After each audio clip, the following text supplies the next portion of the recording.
갈라디아서에서는 율법의 행위로서 구원을 얻는가, 아니면 그리스도만을 믿는 것으로 구원을 얻을 수 있는가, 그 두 가지의 문제를 거의 50% 이상을 할애하면서 그것에 관하여 써내려간 책이 바로 갈라디아서입니다.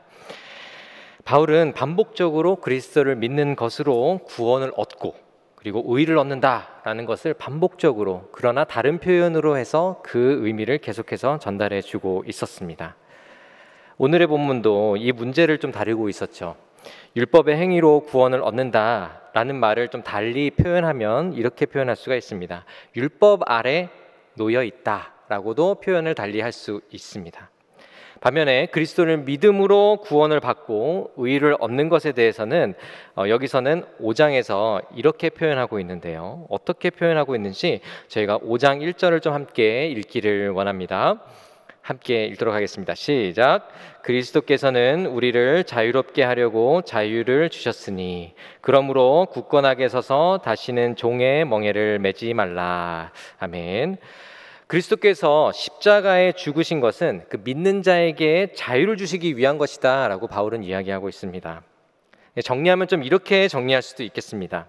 율법의 행위로 의롭게 되는 것이 아니라 십자가에서 이루신 그리스도의 모든 의가 그리스도를 믿는 우리에게 주어져서 그다음에 우리는 구원받은 자가 되었다라는 것을 또한 이렇게 자유라는 그 단어를 통하여서 그렇게 설명하고 있는 것입니다. 이때 율법에서 완전히 자유한 자가 되는데 율법의 정죄를 받지 않는 그 완전한 자유를 이야기하고 있는 것입니다. 그래서 바울은 그리스도께서 주신 자유는 율법의 종노릇하지 않는, 그리고 종의 멍에를 매지 않는 것이다. 그것이 바로 그리스도로 하여금 얻게 되는 자유이다. 이렇게 말하고 있습니다. 바울은 다시 율법으로 돌아가려고 하는 그 갈라디아 교회의 성도들, 그들 때문에 율법으로 돌아가면 어떻게 되는지를 좀 더 자세하게 설명해 주고 있습니다. 2절에서 이렇게 말씀합니다. 보라, 나 바울은 너희에게 말하노니 너희가 만일 할례를 받으면 그리스도께서 너희에게 아무 유익이 없으리라. 율법으로 돌아가는 자들, 율법을 지켜야만 구원에 합당한 의를 얻을 수 있다라고 주장하는 자들, 그런 사람들의 말을 따르는 자에게는 아무런 유익이 없다. 그리스도로 인하여서 얻게 되는 유익이 하나도 없다라고 바울이 이야기합니다. 여기서 율법을 지킨다라는 것은 이제 대표적으로 이런 것들을 표현할 수 있습니다. 율법의 절기를 지키는 것, 그리고 할례를 행하는 것, 이것을 반드시 지켜야 하는 것, 그렇게 강조하고 가르치고 그것을 다 지켜야만 너가 진짜로 구원받은 자이다라고 주장하는 그 사람들의 그 주장을 따른다면 그리스도는 너희에게 아무런 유익이 되지 못한다라고 바울이 이야기하고 있는 거죠. 그렇게 율법을 행해야만, 율법에서 가르치는 것을 다 행해야만 너희가 비로소 하나님의 백성이 된다라고 말하고 있는 겁니다. 근데 우리는 어떻게 알고 있죠? 예수 그리스도를 믿음으로 구원받은 자는 하나님의 자녀가 된다, 하나님의 아들이 된다, 하나님의 백성이 된다라고 우리는 믿고 있습니다. 그런데 이들은 그러한 거짓 복음에 속아서 이제는 그리스도의 공로로 얻게 되는 그 우리에게 주어지는 그 유익이 하나도 소용없는 그러한 상태로 빠져들어가고 있었던 것이죠. 그리스도의 공로는 믿는 자에게 자유를 주는 그 유익이 있습니다. 그런데 율법을 주장하는 자들, 율법을 다 지켜야 한다라고 주장하는 자들에게는 결코 도움이 되지 않는 것이죠. 그리스도는 효과가 없는, 그리스도의 십자가는 효과가 없는 것입니다. 율법의 굴레로 다시 돌아가려고 하기 때문이죠. 바울은 유익이 없다라는 말을 또 어떻게 강조하고 있는지 말해주고 있습니다. 4절에서 이렇게 말합니다. 율법 안에서 의롭다함을 얻으려 하는 너희는 그리스도에게서 끊어지고 은혜에서 떨어진 자로다. 여러분이 이 구절을 읽을 때 어떠한 느낌이 드셨습니까? 그리스도와 연합되어 있어야 하는 존재가, 그리고 다르게 표현하면 마치 포도나무에 붙어있는 가지가 되어야 하는 존재가 이제는 끊어진 존재가 된다. 누구로부터 끊어지냐면 그리스도로부터 끊어지고 붙어 있어야 할 포도나무로부터 끊어진 존재다라는 것을 이야기하고 있죠. 율법 안에 의롭다함을 얻어야 구원받는다, 그렇게 믿고 있는 그런 사람들은 말은 저는 그리스도를 믿습니다 라고 하지만 그 안에 포함되어 있는 그 의미를 따진다면 그리스도는 필요 없습니다 라고 말하는 것과 같은 것입니다. 여기서 오해해서는 안 되는 내용은 무엇이냐면, 믿음으로 구원받는다고 믿고 있는 참된 신자의 그런 구원이 상실되거나 없어지거나 취소되거나 하는 것을 말하는 그 표현은 아닙니다. 그러나 율법으로 모든 것을 이루어야만, 율법을 이루어야만 진정한 구원을 얻게 되는 거다, 최종적으로 얻게 되는 것이다 라고 믿고 그것을 또한 주장하는 자들이라면 그리스도에게서 끊어지고 은혜에서 떨어진 자다라고 바울은 이야기하고 있습니다. 바울은 율법으로 의를 얻어야 한다라고 믿는 자는 시작부터 복음이 아닌 것을 믿고 있다라는 것을 또한 이야기하고 있는 것이죠. 왜 그렇게 이야기하고 있는 걸까요? 율법 안에서 의롭다함을 얻으려는 그 시도 자체가 율법 전체를 행해야 할 의무를 스스로 지려고 하는 그 의지를 보여주는 것과 같기 때문입니다. 우리는 본래 율법을 완전히 지킬 수 없는 존재이죠. 완전히 지켜서 구원을 위한 의를 얻으려는 그 시도 자체가 불가능한 존재입니다. 우리가 할 수 없는 것을 그런데 대신 누가 행하셨습니까? 그리스도께서 행하셨습니다. 우리가 율법을 완전히 행할 수 없기에 예수 그리스도께서 그 율법을 완전히 행하셨습니다. 완전히 이루셨고 완성하셨습니다. 우리는 그리스도께서 율법을 완성하신 것, 그것을 믿는 것 외에는 율법을 행함으로써, 완전히 행함으로써 의를 얻을 방법은 전혀 없습니다. 하나님은 그래서 우리에게 믿음이라는 그 수단을 우리에게 허락하여 주셨고, 율법을 완전히 행하지 못하지만 믿음으로는 구원을 받을 수 있도록 그 길을 열어주셨고, 그리스도께서 그 믿음으로써 우리가 구원을 얻도록 십자가에 달려 죽으신 것입니다. 그래서 우리가 믿는 대상인 예수 그리스도께서 율법을 완전히 지키지 않아도, 예수 그리스도께서 율법을 우리가 완전히 지키지 않아도 의를 얻을 수 있는 그러한 은혜를 우리에게 주신 것이죠. 그래서 바울은 6절에 이렇게 말하고 있는 것입니다. 그리스도 예수 안에서는 할례나 무할례나 효력이 없으되 사랑으로서 역사하는 믿음뿐이니라. 할례나 무할례, 즉 무언가를 행하여서 그리고 종교심을 발휘하여서 어떠한 행동을 함으로써 구원은 절대로 불가능한 것이다. 오직 예수 그리스도의 사랑으로 보여주신 십자가를 믿는 것만으로 구원을 얻을 수 있다, 의를 얻을 수 있다라는 말씀입니다.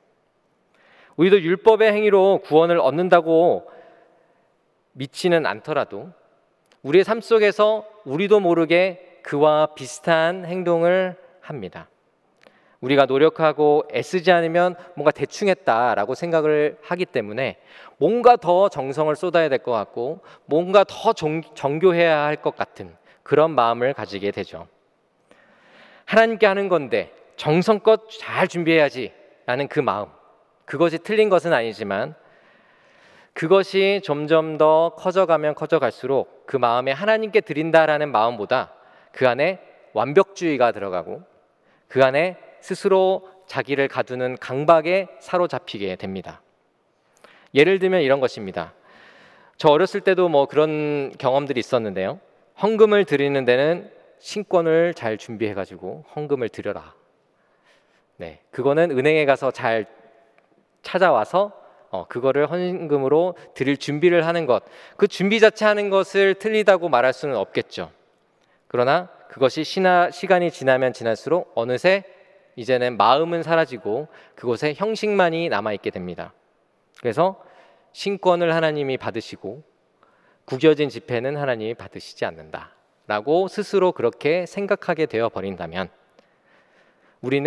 우리도 모르게 율법주의에 사로잡히고 그 안에 우리 마음의 중심은 사라지고 우리의 겉모습만 남아있게 되는 것이죠.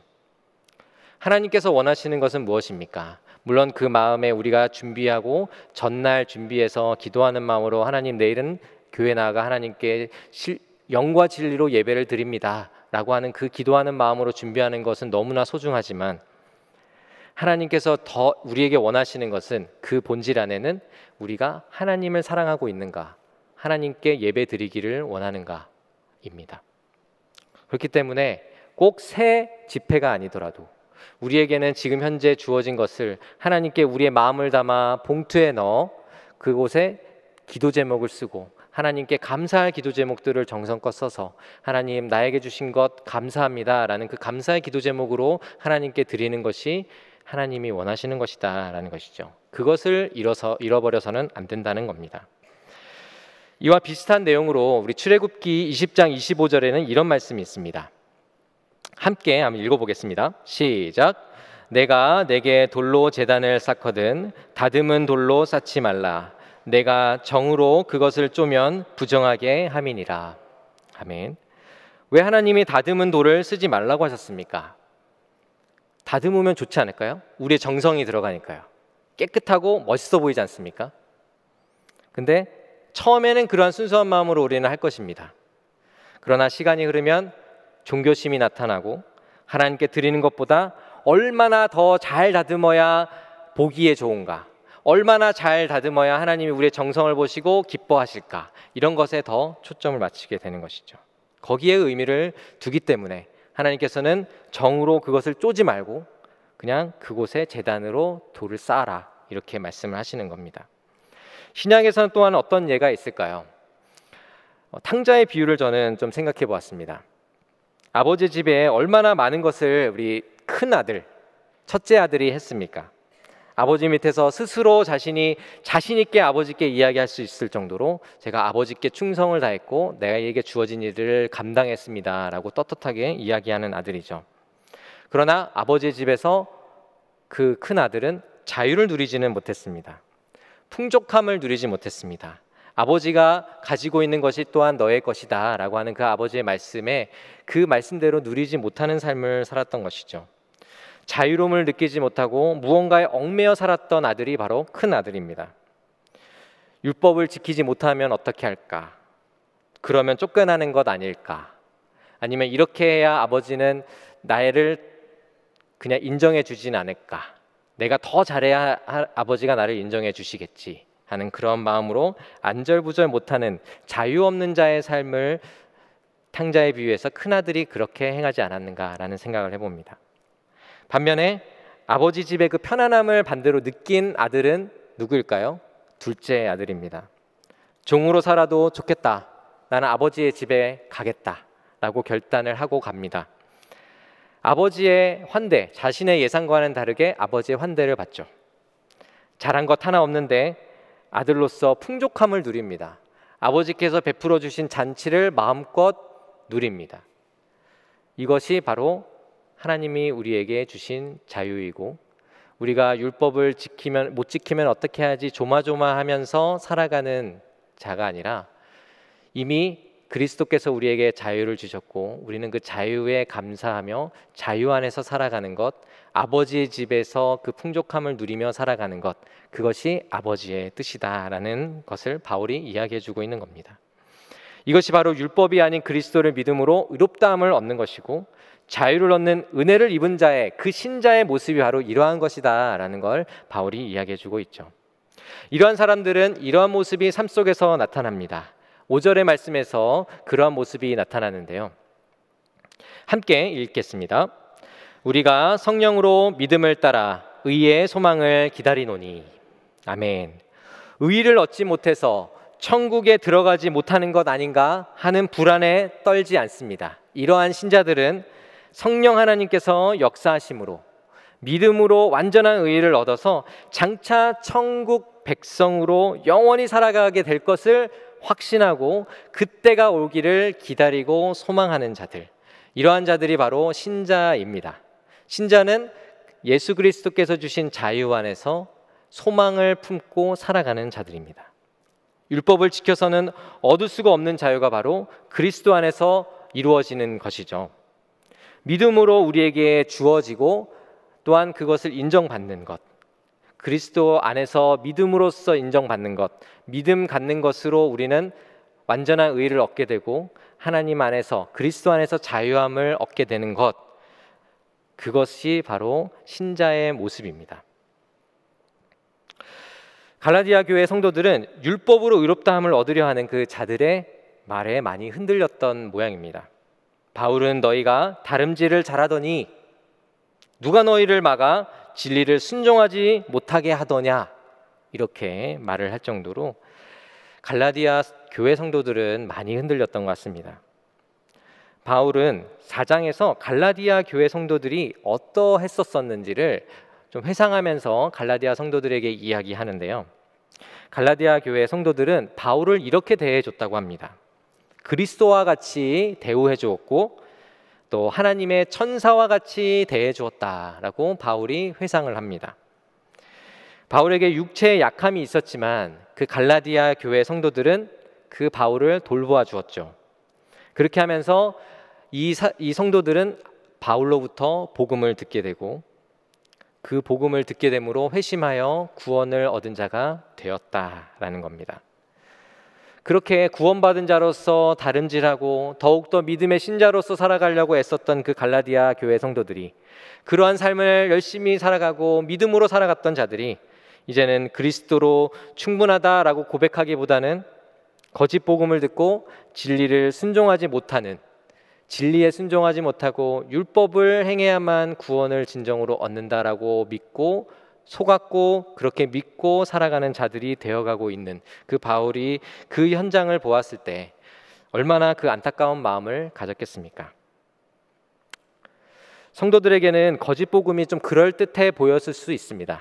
왜냐하면 갈라디아 교회 성도들도 또한 이방신을 섬겼던 자들로서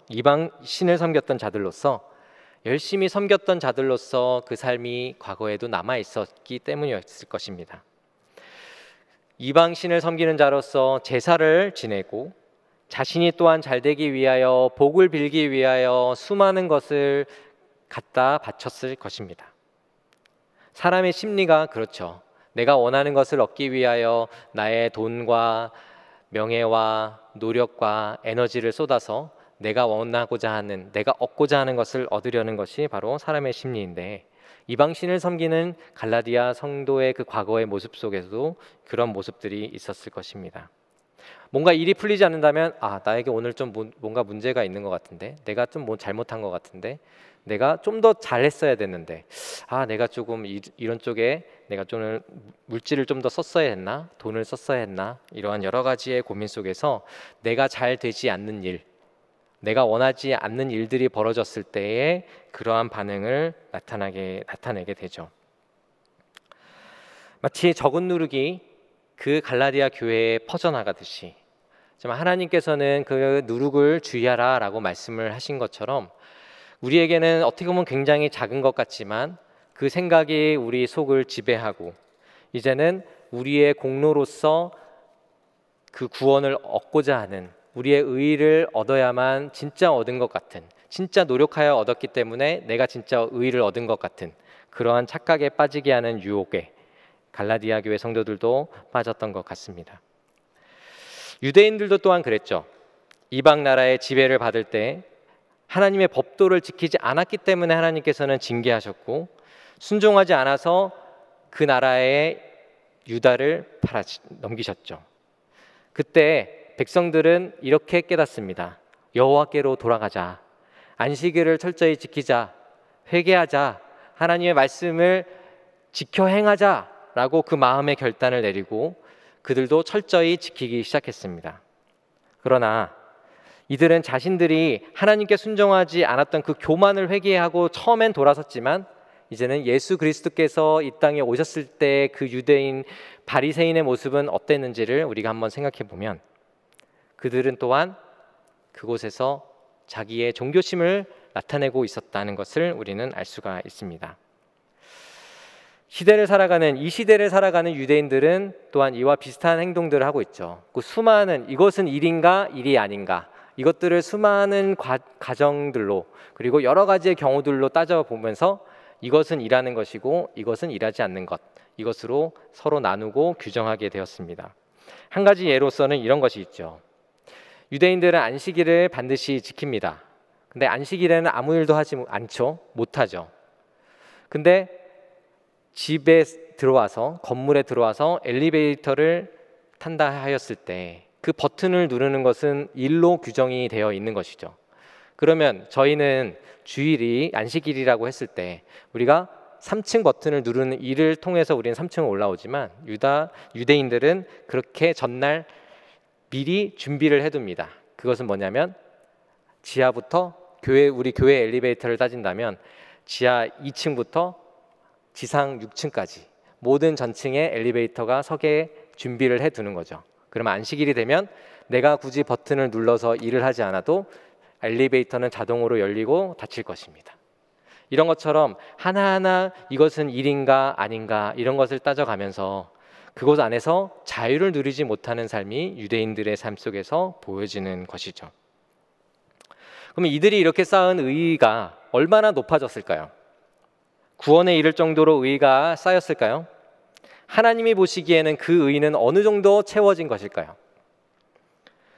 우리가 봤을 때는 굉장히 높아진 것 같고 또 이들의 어떠한 자제력, 절제력 이런 것들 또한 거룩한 모습 이런 것을 보면서 어느 정도의 구원에 이를 만한 의의가 조금 쌓인 것 같다라고 우리는 볼지 모르겠지만 하나님은 그렇게 보시지 않는 것이죠. 율법을 하나 범함으로써 그 구원에 이르는 의의는 다 무너지게 되는 것입니다. 그래서 바울은 10절에서 이렇게 강한 어조로 이야기를 합니다. 이렇게 말씀하죠. 나는 너희가 아무 다른 마음을 품지 아니할 줄을 주 안에서 확신하노라.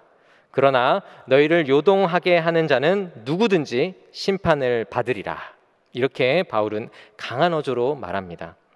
거짓 복음을 전하는 자는 누구든지 심판을 받을 것이다 라고 단호하게 말하고 있습니다. 바울은 확신 있게 말하고 있습니다. 결코 이 거짓 복음은 사람을 결코 구원할 수 없는 것임을 바울은 분명하게 알고 있었기 때문이죠. 율법을 지켜서 의를 얻으려는 그 사람의 노력은 쉽게 무너진다라는 것을 알고 있었기 때문입니다. 바울의 삶이 또한 그랬었죠. 바울은 율법 안에서 스스로 자신 있게 나는 율법을 다 지켰다, 철저히 지켰던 자다라고 자부할 정도로 율법에서는 철저한 자였습니다. 그러나 바울이 예수 그리스도를 만난 후에는 어떤 고백을 합니까? 그것이 아무 소용없다. 그리고 그 율법을 강조하는 자, 율법으로서 구원을 얻게 된다라고 말하는 그 자들은 반드시 심판을 받을 것이다 라고까지 말할 정도로 그 율법으로 구원받을 수 있는 방법은 0%의 확률을 가지고 있다라고 바울은 확신 있게 말하고 있습니다. 그러나 예수 그리스도의 의로 얻게 된 구원은 어떨까요? 우리의 허물을 덮고 우리의 죄를 덮고도 남는 의입니다. 남는다는 정도로도 사실 표현하기에는 너무나도 부족합니다. 그냥 남고 덮고 잠길 정도로 아니면 그 채워질 정도로 차고 넘칠 정도로 그 의는 차고 넘치는 만큼 많다라고 우리는 알 수 있는 것이죠. 우리는 율법으로 스스로 의로워지지 않아도 되는 그 자유, 그 자유를 우리에게 주시고도 차고 넘치는 그 은혜를 또한 우리 믿는 모든 자에게 허락하여 주셨다라는 사실입니다. 여러분은 죄로 인한 허물을 덮으시고 해결하신 그 예수 그리스도의 복음을 믿으십니까? 우리의 죄가 해결받았다라는 것을 어떤 예로 좀 들어볼 수 있을까 좀 고민을 좀 해봤는데요. 마태복음 말씀에도 있는 좀 비유이기도 합니다. 그와 좀 유사한 생각을 해봤어요. 10,000달란트 빚진 자와 100데나리온 빚진 자의 비유를 여러분들도 기억할 것입니다. 이 세상에서 만약 이런 경우가 있다면 어떨까요? 빚에 허덕이는 사람이 있습니다. 더 이상 이제는 어떠한 돈도 이제는 은행에서도 빌릴 수 없고 아는 지인에게도 친척에게도 가족에게도 빌릴 수 없는 앞뒤가 꽉 막힌 그런 상황에 처해 있는 어떠한 한 사람이 있다고 가정해 보겠습니다. 이제 빚쟁이들이 이 사람을 쫓아와서 돈을 받아내기 위해서 매일같이 찾아옵니다. 그리고 이 사람이 어디 도망갈까 지켜보고 있습니다. 그러면 그 사람은 이 사람으로부터 이 빚쟁이들이 이 앞에 있는데 이 사람을 어떻게 해서든 피해 보려고 하겠죠. 그래서 야반도주를 한다고 했을 때 빚쟁이들은 또한 그 사람을 쫓아서 돈을 받아내려고 지구 끝까지 쫓아갈 의지를 가지고 그 기세를 가지고 계속해서 쫓아오고 있다고 생각해 봅시다. 근데 어느 날 이 사람에게 일면식도 없고 친척도 아니고 누구 지인의 지인도 아닌 이 사람의 존재가 무엇인지 알 수도 없는 어떠한 한 사람이 나타나서 다 당신의 빚을 다 내가 갚아줬습니다 라고 말했다 했을 때 그 사람은, 그 빚진 자는 처음에는 그 말이 거짓말이라고 생각을 하겠죠. 그러나 그 시간이 흐르면 흐를수록 나중에는 빚쟁이들이 자기를 쫓아오지 않는다는 것을 깨닫게 됩니다. 그래서야 비로소 나의 빚이 갚아졌나 보다. 그분이 나에게 그 빚을 다 갚을 수 있도록 해주셨나 보다. 이렇게 생각을 하게 되는 것이죠. 내가 알지 못하는 나와 전혀 관계없는 자가 나의 빚을 전부 갚아주었다면 어떤 생각이 들까요? 첫 번째는 이런 생각이 들 것 같습니다. 이 사람이 왜 나에게 빚을 다 갚아줬을까? 나하고 전혀 관계없는 사람인데 내가 또한 그 사람에게 유익을 줄 수 있는 것이 하나도 없고 나는 빈털털인데 그 사람은 나에게 무엇을 얻으려고 그 빚을 갚아준 걸까? 이런 생각을 하겠죠. 우리가 예수님을 만나고 예수님의 그 은혜를 입는 것, 그것이 또한 이것과 같습니다. 우리는 죄인인 우리는 하나님과 원수가 되어 있는 관계죠. 우리가 하나님의 은혜를 받는 대상이 아니라 우리는 하나님의 진노를 받는 대상입니다. 그런데 그러한 진노를 받는 대상에게 빚을 대신 갚아주었다. 그것은 우리가 예수 그리스도가 어떠한 존재인지조차 모르는 죄인으로 살아갔던 우리가 예수님은 태초부터 우리를 기억하고 계셔서 우리를 만나주시고 우리의 삶을 완전히 바꾸어 주시는, 우리의 빚을, 죄에 대한 빚을 모두 갚아주시고 우리를 하나님의 자녀로 삼아주실 뿐만 아니라 우리를 그리스도 안에서 완전한 자유자로 살아가게 하셨다라는 것, 그것이 우리에게는 얼마나 큰 은혜인지 모릅니다. 이렇게 바울은 내가 아둥바둥하며 율법 안에서 살아갔던 존재였던 그러한 자였지만 이제는 예수 그리스도로 인하여서 어떻게 보면 내가 예수 그리스도를 공격하고 예수 그리스도를 믿는 자들을 잡아 감옥에 넣으려 하는 그 바울이 이제는 예수 그리스도로 인하여서 모든 죄의 빚이 탕감되고 다 갚아졌다라는 그 은혜, 그것을 경험한 바울로서는 이제는 율법의 의로서 나아가려 하는 그 모든 것들을 부정하고 이제는 그리스도 앞에 서는 것, 그것만이 우리를 살릴 수 있다라고 이야기할 수밖에 없는 것이죠. 이렇게 우리가 그리스도 앞에서는 어떠한 모습으로 있어야만 하는 겁니까? 우리는 그리스도를 붙잡아야 하는 것이고 우리는 할 수 없기에 그리스도의 은혜를 붙잡아야 하는 것이죠. 이 복음 때문에 바울은 고난을 피하지 않고 고스란히 그 고통을 감내하고 있다라고 말합니다.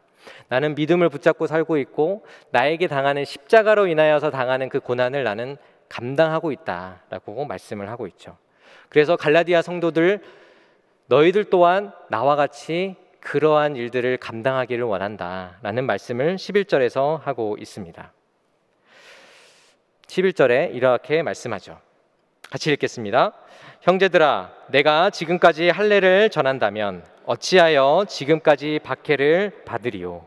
그리하였으면 십자가의 걸림돌이 제거되었으리니. 아멘.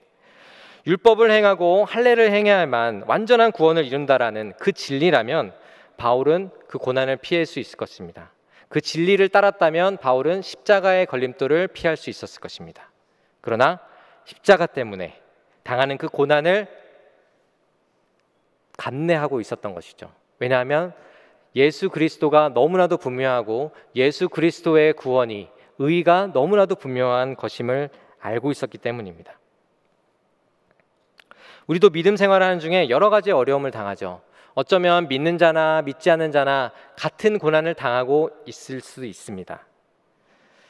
그런데 우리는 그 고난을 마주하고 있을 때 우리는 그 고난을 하나님이 내린 저주라고 생각하지 않습니다.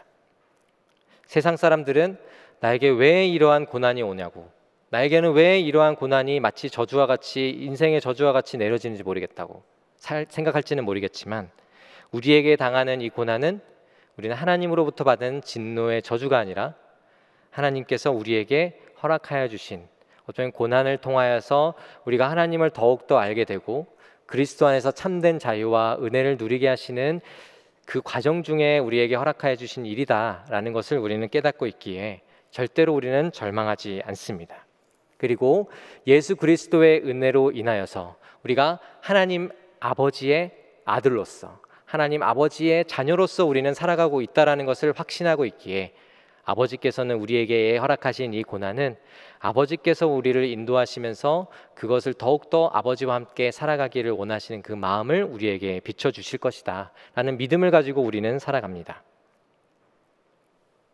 믿지 않은 자들은 이렇게 생각하죠. 정성이 부족하다, 나의 노력이 부족하다, 나의 애씀이 부족하다. 그러니까 뭔가 더 해보려 합니다. 이쪽에서 해보고 저쪽에서 해보고, 누군가도 찾아가보고 나의 미래의 일들을 왠지 얘기해 줄 수 있을 것 같은 사람들을 찾아가는 그러한 노력들을 기울이게 되죠. 하지만 그리스도인은 우리의 삶은 하나님 뜻 안에서 이루어지고 있다, 하나님 안에서 우리가 머물러 있다, 그것을 우리는 믿고 있기 때문에 우리가 누군가를 찾아가고 누군가의 도움을 얻으려고 애쓰고 하기보다 우리는 하나님 앞에 엎드려서 기도하게 되는 것이죠. 제가 고등부를 좀 섬겼던 적이 있었습니다. 그때 수험생을 위한 기도회를 이제 인도를 했었는데요. 이제 거기에 이제 어머니들이 모여서 이제 우리 자녀들을 위해서 기도하는 시간입니다. 근데 그 어머니 중에 사수를 준비하고 있는 우리 친구의 어머니가 계셨어요. 그 친구는 큐티도 거의 매일 하고 빠짐없이 하고 공부도 참 잘하는 친구였습니다. 근데 원하는 대학, 또 원하는 학과, 그곳에 계속 떨어지는 거죠. 그 친구는 큐티를 하면서도 이렇게 열심히 준비하고 큐티하고 하나님을 만나서 하나님을 말씀을 듣겠다라고 하고 계속 매일 아침 그렇게 큐티를 하는데 왜 하나님은 계속 이 친구의 시험에 실패하도록 만드시는지, 저도 그런 이야기를 들으면 참 마음이 아팠습니다. 이 친구가 이걸 잘 감당하기를, 그러나 현재 주어진 일이니 이제는 이 일들을 잘 감당하기를 정말 하나님께 구할 수밖에 없었는데 좀 안타까운 마음이 들었습니다. 재수를 하고 삼수를 하고 사수를 하면서 이 친구는 점점 더 하나님에 대한 실망감을 가지진 않을까라는 그러한 걱정스러운 마음도 있었습니다. 그러나 그거는 저의 걱정에 불과했죠. 그 친구는 이제 사수를 하는 그 과정 속에서 재수 때도 그 처음 수능을 볼 때도, 재수할 때도, 삼수할 때도, 사수할 때도 여전히 큐티를 하고 있었던 친구였습니다. 이제는 큐티 안 한다고, 나는 이제 하나님이 계신지 모르겠다고 이렇게 부정해야 할 것 같은데 그 친구는 계속해서 큐티를 하면서 또한 시험 준비를 자기 할 수 있는 안에서 최선을 다하여 준비하면서 마음의 변화가 일어나는 것을 또한 저는 보게 되었습니다. 그 친구는 이제는 내가 원하는 것, 다른 나의 친구들도 그러한 학교를 갔기 때문에 나는 이 학교 가야 돼 라고 생각했었던 친구였지만 이제는 하나님이 나의 삶을 이끌어 주실 줄 믿습니다 하는 그러한 믿음의 고백을 하면서 이제는 그 시험을 준비하고 있었던 것을 보게 되었습니다. 어떻게 보면 참 큐티를 매일매일 한다라는 것, 이것이 기쁜 마음으로 하나님을 사모하는 마음으로도 할 수 있겠지만 그것이 어떻게 보면 우리 자신이, 하나님 제가 큐티를 이렇게 열심히 했는데 하루도 빠짐없이 내가 큐티했는데 하나님은 왜 나에게 시험이 떨어지는 일들을 계속해서 반복해서 경험하게 해주시는 거예요? 라고 따지고, 내가 이 정도 했으면 하나님 붙여주셔야 되는 거 아닙니까? 하나님이 감동하셔서 내가 이렇게 열심히 하는 거 보면서 감동하셔서 하나님이 나를 붙여주셔야 되는 거 아니에요? 라고 주장할 수도 있겠지만 그렇게 하지 않고 오히려 하나님 안에서 진짜 하나님의 마음을 알고 또한 하나님 안에서 그 자유를 경험하게 되는 것이죠. 이러한 말씀을 가까이 하는 것으로 우리 그리스도인들도 어떻게 보면 그러한 삶 속에 나도 모르게 갇혀 지낼 수 있게 된다라는 것, 그것을 우리가 또한 기억하면서 우리가 더욱더 그리스도 안에 있는 자유를, 참된 자유를 누리기를 그런 소망하며 정말 그리스도를 나아가는 우리 모두가 되기를 소망합니다. 우리가 말씀을 날마다 사모하며 나아가는 것, 이것이 우리의 본분이죠. 하나님께 받아내기 위해서 사용하는 수단이 아니라는 것 우리 너무나도 잘 압니다. 근데 세상 사람들은 어떨까요? 불교에서는 이렇죠. 3,000배, 1만 배 이런 것들 하면서 나의 노력을 어떻게 해서든 나의 고행, 나의 고통을 감내하면서 이런 일들을 하면 나에게 복이 있겠지라는 기대감을 가지고 행합니다. 그러나 우리는 어떨까요? 여러 가지의 노력도 했고 말씀도 매일 읽었고 큐티도 매일 했고, 그러나 우리에게는 실패를 거듭해서 경험하게 되는 그런 일들을 우리가 마주했을 때, 그럼 하나님은 우리에게 그것을 실패라는 것을 응답하지 않은 것이다라고 우리는 이야기할 수 있을까요? 하나님 안에서는 그 모든 것들이 다 응답인 것입니다. 비록 하나님께서는 처음 시험 봤을 때 합격하는 그것이 하나님의 뜻이 아니라 조금 시간이 걸리지만 이러한 시간을 통하여 하나님을 더욱더 깊이 깨닫게 되고 그 안에서 자유하는 것이 무엇인지를 경험하게 됨으로써 하나님께 더욱더 감사함으로, 또 그 삶을 더욱더 값진 삶으로 하나님이 기뻐하시는 삶으로 살아가기를 소망합니다라는 그런 마음을 가지게 된다면 그것은 하나님 안에서 이루어지는 응답인 것입니다. 우리가 부족한 일들이 너무나도 많죠. 그럼에도 불구하고 우리의 노력과 공로가 아닌 하나님의 인도하심, 그 인도하심의 은혜로 자유한 삶을 살아가시기를 주님의 이름으로 축복합니다. 13절 14절 제가 읽어드리겠습니다. 형제들아, 너희가 자유를 위하여 부르심을 입었으나 그러나 그 자유로 육체의 기회를 삼지 말고 오직 사랑으로 서로 종노릇하라. 온 율법은 내 이웃 사랑하기를 내 자신같이 하라 하신 한 말씀에서 이루어졌나니. 아멘. 13절 14절에서 읽어 내려가면서 여러분들은 좀 불편함을 느끼신 분이 계신지 모르겠습니다. 불편함을 느꼈다면 어떤 부분에서 좀 불편함을 느꼈을까요? 분명히 자유 그리고 종노릇, 서로 종노릇하는 것, 그 두 가지 단어 때문에 우리에게는 좀 불편함을 좀 느꼈을 수도 있습니다. 자유와 종노릇하는 것 두 가지는 같이 쓸 수 없는 단어라고 우리는 생각하죠. 상식적으로 어울리지 않는 단어입니다. 같이 쓸 수 없는 단어이죠. 그리고 12절까지는 줄곧 율법에서 자유해라, 자유해야 한다, 그리스도로 인해서 자유해야 된다, 세상으로부터 자유하게 하신 분이 누구냐? 그리스도다라는 것을 이야기해 주고 있었죠. 근데 다시 종이 되라니요. 그게 말이 되는 이야기인가요? 우리는 왜 자유와 종노릇에 대해서 이렇게 좀 불편하게 생각을 하게 될까 좀 생각을 해봤는데, 자유를 얻으면 내 마음대로 할 수 있다라고 생각하기 때문입니다. 자유를 얻으면 내가 원하는 것을 다 할 수 있다라고 생각하기 때문입니다. 심지어는 율법에서 자유한 존재가 되었으니까 이제는 얼마나 자유롭겠습니까? 나를 구속하는 것이 사라져 버렸으니 이제 나는 얼마나 내 마음대로 해도 상관없을까라는 생각에 오히려 자유가 우리를 기분 좋게 하죠. 율법의 정죄를 당하지 않는다라는 것, 그렇게 자유하게 되었다라는 것으로 우리는 너무나도 기쁩니다.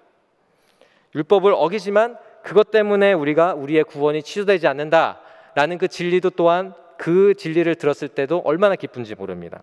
그런데 다시 종노릇하라니요, 누구 밑에 들어가라니요, 다시 자유를 마치 뺏긴 것 같은 느낌이 듭니다. 우리는 율법에서 자유하다라고 하면 성경에서 말하는 자유로 끝나야 하는데, 우리가 그 자유가 어디까지 생각이 확장이 되냐 하면 방종하는 것까지 우리는 생각이 확장되어 갑니다. 그래서 바울은 자유로 육체의 기회를 삼지 말고 라고 말을 하면서 서로 종노릇하여라 라고 명령을 하는 것입니다. 저는 이제 청년 시절에 이제 제자훈련 수료를 하고 이제 청년부 리더가 되기 위해서 리더 교육을 좀 받던 중에 있었습니다. 근데 그때 읽었던 책이 이제 평신도를 깨운다 이런 책들이 있었는데요. 왜 오카는 목사님은 리더와 순장을 세워서 이렇게 그 안에서 강하게 훈련을 하고 또 거기서 끊임없이 훈련과 섬김의 현장에 계속 노출하게 하셨을까, 이런 거에 대한 고민을 좀 했습니다. 저에게 자유가 주어진다면 여행도 다니고 개인적으로 하고 싶은 것도 하고 또 그렇게 하고 싶은데, 리더로 섬기기 너무나도 바쁘고 또 누군가를 챙기기 너무나도 참 버겁다라고 느낄 수 있을 정도로 참 힘든 그런 섬김의 자리에 있게 한 이유가 무엇일까? 왜 그러한 체계들을 만들어 놓았을까? 이런 생각을 좀 해보게 되었습니다. 근데 그러한 질문에 대한, 의문에 대한 답을 어디에서 찾냐면, 저는 오카노 목사님께서 이제 로마서 강해 설교에서 이제 저는 답을 찾게 되었습니다. 정신과 의사의 말에 의하면 이렇다고 합니다. 정신과 치료를 받는 환자들 중에서, 이건 정신과 의사의 말이라고 하는 거니까요, 제가 말씀드리겠습니다. 여자가 남자보다 많다라고 하는 말을 했다 합니다. 자녀가 한 명인 주부는 한 명의 자녀가 다 크고 나면 이제 자신에게 바빴던 그 일상들이 이제 사라지는 것이죠. 그러다 보면 가슴 한 모퉁이에는 허전한 생각이 들죠. 그리고 공허해집니다. 이제는 내가 더 재밌을 수 있는, 즐거울 수 있는 일들을 찾아 나서게 되죠. 그 공허함을 채우기 위해서요. 재미있는 일을 하다 보면 심심풀이로 뭔가 시작했던 일들이 나중에는 굉장히 심각한 쪽으로 흘러가게 되기도 합니다. 그러다 보면 급기야 가정이 깨질 위기에 처하기도 한다. 이렇게 책에 쓰여져 있더군요.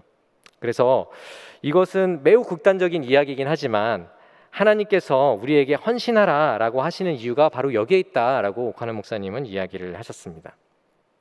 우리가 개인적으로 해야 할 일을 하면서 교회에서 목자로 또 교사로 이렇게 헌신하다 보면 우리는 정신적으로나 시간적으로나 여유가 없습니다. 너무나 바쁜 일상들을 살아갑니다. 우리는 하나님께서 주어지는 그 직분과 사명 없이 자유만 가지고 살아간다면 우리는 육체에 기회를 주게 되는 것이죠. 우리의 느슨한 일상 가운데서 우리가 재미를 찾아다니다 보면 우리는 이제 하나님께서 원치 않는 어떠한 일들에 빠지기도 한다라는 겁니다. 주인은 마음대로 하고 싶은 대로 하겠지만 종은 어떤가요? 짜여진 틀 안에서 살아갑니다. 굉장히 절제된 삶을 살아갈 수밖에 없습니다. 이것이 바로 스스로 사랑으로 종노릇하며 살아가는 삶, 지체들을 섬기기 위하여 나를 헌신하는 삶, 그리스도를 위하여 나를 헌신하는 삶, 이런 삶이 바로 또한 우리를 지켜주는 자유를 얻은 자가 지켜나가는 그 삶을 지켜나가는 방법이다. 그리고 그것이 또한 자유를 주면서 서로 종노릇하게 하시는 일들이 그렇게 그것을 막기 위하여 주신 하나님의 목적이다라는 것을 이야기해주고 있습니다. 우리는 나슈바 11 운동을 지금 진행하고 있죠. 교회에서 진행하는 이유가 무엇일까요? 그냥 교회에 많이 모이면 좋기 때문일까요? 성도님 한 분 한 분의 신앙을 위한 것이겠죠. 또 하나가 더 있습니다. 온라인 예배만 드릴 경우에는 어떠한 기회를 잃어버리냐면 오직 사랑으로 서로 종노릇할 기회를 잃어버리기 때문입니다. 그런 기회를 갖지 못합니다. 온라인으로는 교제하는 것 같지만 서로 종노릇하며 섬기면서 도울 수 없습니다. 그 사람의 마음을 정말 진정으로 위로해주고 다독여주고 그 사람 위에 무언가를 갖다주고 또 이야기해주고 격려해주고 할 수 있는 일들, 마음을 전달할 수 있는 일들이 굉장히 적어지거나 불가능하게 되죠. 그래서 우리는 성도 안에 함께 교제할 수 있도록 하기 위하여 우리는 나슈바 11 운동을 하고 있는 것입니다. 함께 예배의 자리로 모여서 함께 교제하고 서로 사랑으로 서로 종노릇하면서 서로가 성장해 가고 그 안에서 우리가 바쁜 일상들, 그런 헌신의 시간들을 통하여서 우리가 더욱더 자유하지만 방종으로 가지 않도록 우리를 붙잡아주는 것이기 때문에 교회에서 그렇게 함께 모이자, 함께 예배드리자라고 하는 것입니다. 성도의 교제가 있는 그 예배의 자리로 나올 때 우리에게 주어지는 자유로 육체의 기회를 삼지 않게 되고 서로 사랑으로 종노릇하게 되면서 서로 헌신할 수 있는 그 기회를 하나님이 우리에게 이때 주신 것이죠. 그리고 우리가 율법에 대하여 오해하고 있는 부분인데요, 율법에서도 이웃사랑을 말씀하고 있다라는 겁니다. 14절에 이렇게 합니다. 온 율법은 내 이웃 사랑하기를 내 자신같이 하라 하신 한 말씀에서 이루어졌나니. 예수님도 영생을 원하는 부자 청년에게 소유를 팔아서 가난한 자들에게 주라고 명령하십니다. 이것이 바로 그리스도께서 우리에게 주신 자유의 이유이죠. 우리 마음대로 행하라 그렇게 주신 것이 아니라 그 자유를 주님 안에서 형제 자매를 위하여 섬기는데 그 자유를 사용하여라 라고 우리에게 주신 것입니다. 구약의 안식일처럼 아무것도 못하는 것이 아니라 주일에 지체들을 찾아가서 도움을 주고 믿지 않는 자들에게 복음을 전할 수 있는 기회로 삼고 또한 도움을 요청하는 자에게 도움을 줄 수 있는 일을 하도록 우리에게 자유를 주신 것입니다. 그리고 지난 주일에 주일학교 또 교사 MT도 다녀오셨다고 들었는데요.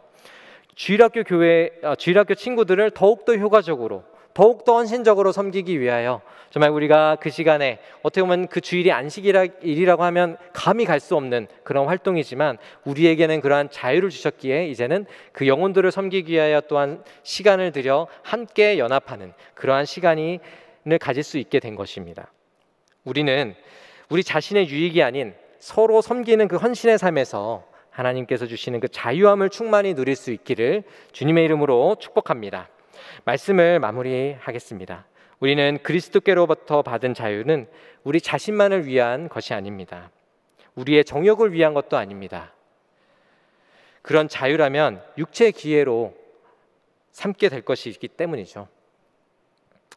그래서 우리는 그리스도로부터 받은 그 자유를 사랑으로 서로 종노릇하며 또한 우리가 우리 자신이 율법에 얽매이지 않고 그리스도 안에서 자유하면서 또한 우리가 우리 주변에 있는 지체들을 섬기는 데 사용하는 자유가 되기를 원합니다. 자유를 얻은 우리를 위하여 그리고 우리의 성도들을 위하여 사용하기를 원합니다. 믿음으로 주신 자유를 교회 안에서 지체들과 교제를 통하여 섬기고 헌신하는 데 사용할 때 우리 가운데 살아계신 그리스도를 더욱더 풍성히, 더욱더 깊이, 더욱더 실질적으로 경험하게 하여 주실 줄을 믿습니다.